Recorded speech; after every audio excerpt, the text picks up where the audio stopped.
And that is going to be a nightmare. And the question we've asked is, who will pay? For it.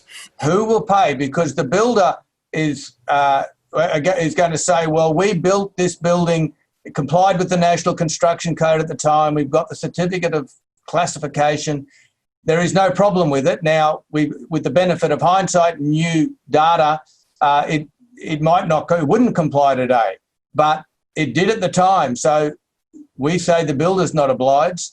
The owners are going to say, well, we bought it in good faith. It's not our problem. Someone else has got to pay. And if you look at what happened down south, and you can't really compare them directly, but the cost of that, at least one building was apportioned between the certifier, the architect. I think the builder got off it pretty well scot-free. Yeah. And if you look at what's happening in Victoria, and they've got a much, much bigger problem, they either have started or they were looking at introducing a levy, a bit like our, in Queensland it would be like adding to the Q-leave levy, portable long service leave levy, to cover it. So God forbid that happens up here, but in the next couple of years there's going to be a conversation about what happens and who pays for it. The other thing that always strikes me is when it comes down to the guts of the problems, what certifier is going to stand up and certify the rectification? The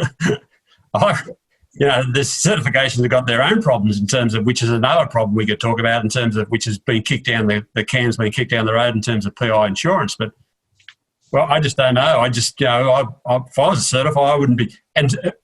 And certifiers probably should be involved in the stage where they're at right now in terms of couple working with the fire engineer, I would think. I don't know.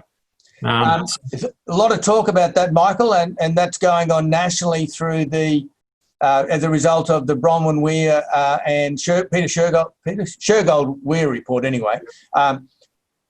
And there is talk about almost having an expert panel sort of peer review for complex buildings, and that for me would include the rectification of these existing buildings, and our view would be that the government would underwrite that.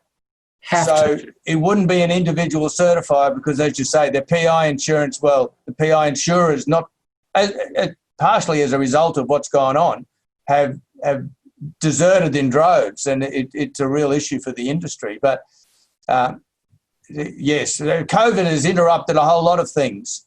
It created a different set of problems, but we had all these things that were in train.